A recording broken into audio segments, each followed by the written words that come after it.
The sleek facade of the elite auto showroom gleamed in the morning sun, its polished glass walls a testament to wealth and power. The name, Regal Motors, was synonymous with luxury, a haven for those who could afford the rarest and finest cars. As the city buzzed with its usual morning chaos, Malcolm Brooks stepped out of his understated black sedan. Dressed in a crisp gray suit with subtle tailoring, he exuded quiet confidence. Malcolm had recently acquired Regal Motors, fulfilling a long-held ambition. Yet, today wasn't about signing papers or making grand changes, it was about understanding what he had bought and the people who ran it. Before we continue, don't forget to subscribe to the channel and hit the like button. By the way, what city are you watching us from? Write it in the comments, we're curious. The morning air carried a faint chill, but Malcolm's focus was unshaken. Entering the showroom through its towering glass doors, he was immediately struck by the curated perfection around him. Pristine vehicles gleamed under the bright showroom lights, their contours and details engineered to evoke awe. The aroma of leather and polished metal filled the air, a subtle reminder of the wealth required to belong in such a space. However, the mood shifted almost imperceptibly as soon as Malcolm crossed the threshold. Conversations between staff members hushed. Customers glanced briefly, their attention wavering before returning to their own pursuits. But it was the security guard, Carter, who took the most notice. Positioned strategically near the entrance, Carter's gaze lingered on Malcolm with an edge of suspicion. Malcolm moved through the space with deliberate calm, stopping to admire a sleek black convertible prominently displayed on the central platform. He ran his hand lightly along its body, appreciating the craftsmanship. He noted the subtle shift in energy, the staff's initial cheerfulness now replaced with a wary undercurrent. It was as though his presence alone had challenged the unspoken rules of who belonged in this world of luxury. He wasn't surprised, though. Malcolm had encountered such reactions before. What mattered now was what these initial impressions would reveal about the team he had inherited. Today, he was here not as the owner of Regal Motors but as a customer, ready to see how the business operated when no one knew who he truly was. As Malcolm admired the convertible, he heard the sharp, deliberate click of high heels approaching. The sound sliced through the hum of subdued conversations, announcing the arrival of Susan Harper, the dealership's manager. She was a sharp-featured woman in her mid-40s, her tailored blazer and perfectly coiffed hair projecting authority. Her expression, however, was less than welcoming.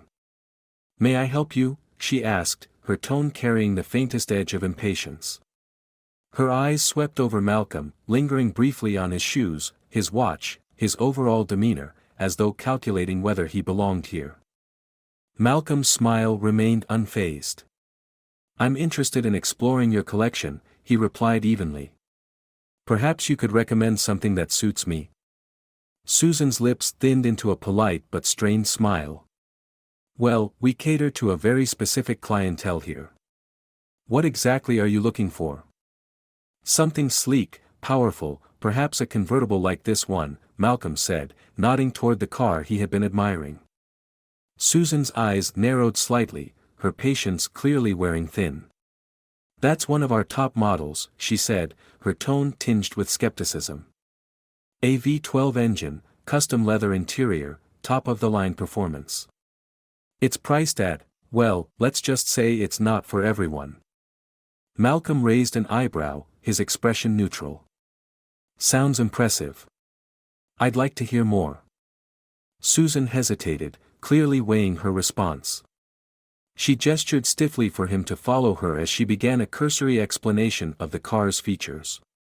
Her tone was mechanical, lacking the enthusiasm she might show a more obvious buyer. As she spoke, her words grew increasingly dismissive, subtly implying that this car, or any car in the showroom, was beyond Malcolm's reach. When Malcolm inquired about financing options and customization packages, Susan's polite facade began to crack. "Look," she said, her voice dropping its veneer of professionalism. "This isn't a place for window shopping. These cars aren't exactly entry-level. If you're serious, perhaps you should consider something more within your range." She gestured toward a modest sedan tucked away in a less prominent corner of the showroom. The implication was clear, and Malcolm felt the weight of her prejudice pressing against him. Yet, he refused to let it show.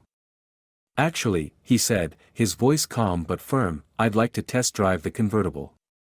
Can that be arranged?" Susan's eyes widened slightly, her irritation bubbling just beneath the surface. "I'll need to check with management," she said curtly. "But in the meantime, perhaps you'd like to look at something more practical?" Malcolm's smile didn't falter. "No, thank you. I'll wait for your approval." Frustrated, Susan turned to a nearby associate, muttering something under her breath. The associate's eyes flicked to Malcolm, then back to Susan, their expression a mixture of discomfort and complicity. Meanwhile, the security guard, Carter, had subtly shifted his position, maintaining a watchful eye on Malcolm as though he posed some unspoken threat. As the minutes ticked by, Susan returned, her demeanor even frostier. "Unfortunately, we can't accommodate a test drive today," she said, her voice tinged with finality. "Perhaps you should come back when you're ready to make a serious purchase." Malcolm's calm exterior remained unshaken, though his patience was wearing thin. "I'd like to speak to the owner," he said firmly. Susan's eyebrows shot up, and she let out a short, incredulous laugh. "The owner?" she repeated, her tone dripping with condescension. "I don't think he's going to waste his time on," she trailed off, catching herself. "Call him," Malcolm said, his voice steady. "I'll wait." Reluctantly, Susan signaled another associate to place the call. As the minutes stretched, an uneasy tension settled over the showroom. Malcolm's presence, once dismissed, now felt like a challenge to the unspoken norms of the space. The stage was set for a revelation that none of them could anticipate.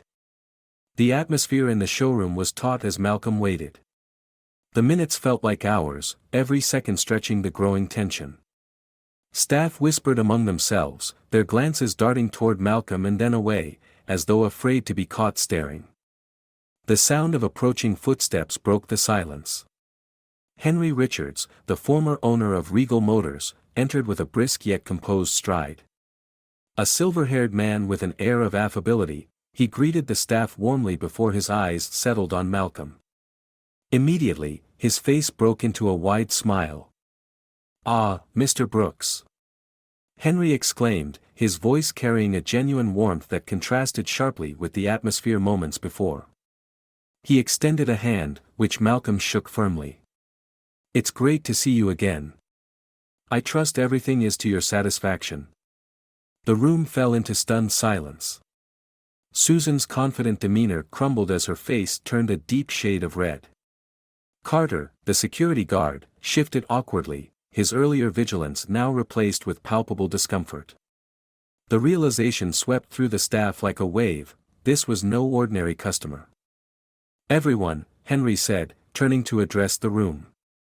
"Allow me to introduce Malcolm Brooks, the new owner of Regal Motors." A collective gasp rippled through the showroom. The weight of their actions hung heavily in the air, and Susan's mortified expression revealed her understanding of the gravity of her mistake. Malcolm stood quietly, his calm presence a stark contrast to the chaos his revelation had unleashed. "Mr. Brooks," Henry continued, "you've purchased an incredible business. I'm confident it's in excellent hands." He clapped Malcolm on the shoulder, his gesture both respectful and congratulatory. Malcolm's gaze swept over the room, meeting the eyes of each employee in turn.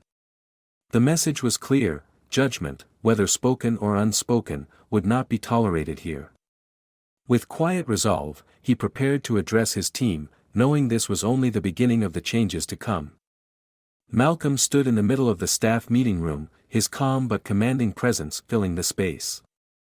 The entire team had gathered at his request, their expressions ranging from nervous to deeply contrite. The tension was palpable as Malcolm began to speak. "When I first walked into this showroom today," he began, his voice steady and clear, "I wasn't looking for a car. I was looking for insight into how this business operates, into how customers are treated. What I experienced was eye-opening. His gaze shifted to Susan, then to Carter, before sweeping across the room. No one dared to meet his eyes for more than a moment. Regal Motors is a symbol of excellence, Malcolm continued. But excellence isn't just about the cars we sell. It's about how we treat every person who walks through those doors. Today, I saw assumptions being made based on appearances, judgments passed without merit. That is unacceptable. He paused, letting his words sink in. The silence in the room was deafening. I understand that we all carry biases, Malcolm said, his tone softening slightly. But as professionals, it is our duty to rise above them. To treat every customer, every human being, with the respect they deserve. This is not just about business, it's about decency. Susan shifted uncomfortably, her earlier confidence now entirely eroded. Malcolm's eyes landed on her, but his tone remained measured. Susan, you have been with this company for a long time. Your expertise is valuable, but today you let your assumptions cloud your professionalism. That cannot happen again. Turning to Carter, Malcolm addressed the guard directly. Carter, your role is to ensure safety, not to judge who belongs and who doesn't. Discretion and fairness are key to doing your job well. Both Susan and Carter nodded, their expressions a mixture of shame and determination to do better. Moving forward, Malcolm said, addressing the group, this showroom will stand as a place where everyone feels welcome. We will implement training to address unconscious bias and ensure that our actions reflect the values we claim to uphold. I will not tolerate anything less. The room was silent, but the atmosphere had shifted. Malcolm's words carried the weight of his authority and the hope for a better future. He knew this was only the first step, but it was a crucial one. This is an opportunity to grow, he concluded. Let's make sure we take it. As the staff filed out, their expressions thoughtful and subdued, Malcolm remained behind, gazing out the window at the bustling city beyond. Change wouldn't come overnight, but he was committed to seeing it through. The days following Malcolm's meeting with the staff marked the beginning of a transformation at Regal Motors. New policies were swiftly introduced, centered on diversity, inclusion, and respect. Regular workshops trained employees to recognize and combat unconscious bias, fostering a culture where every customer was valued equally. Regal Motors became a beacon of change, its reputation bolstered by a renewed commitment to fairness and respect. Customers from all walks of life felt welcome, knowing they would be treated with the dignity they deserved. As Malcolm stood in the showroom one evening, watching the staff interact with clients, he felt a sense of fulfillment. Change wasn't easy, but it was necessary. With determination and empathy, he had turned a moment of adversity into an opportunity for growth. And Regal Motors was better for it.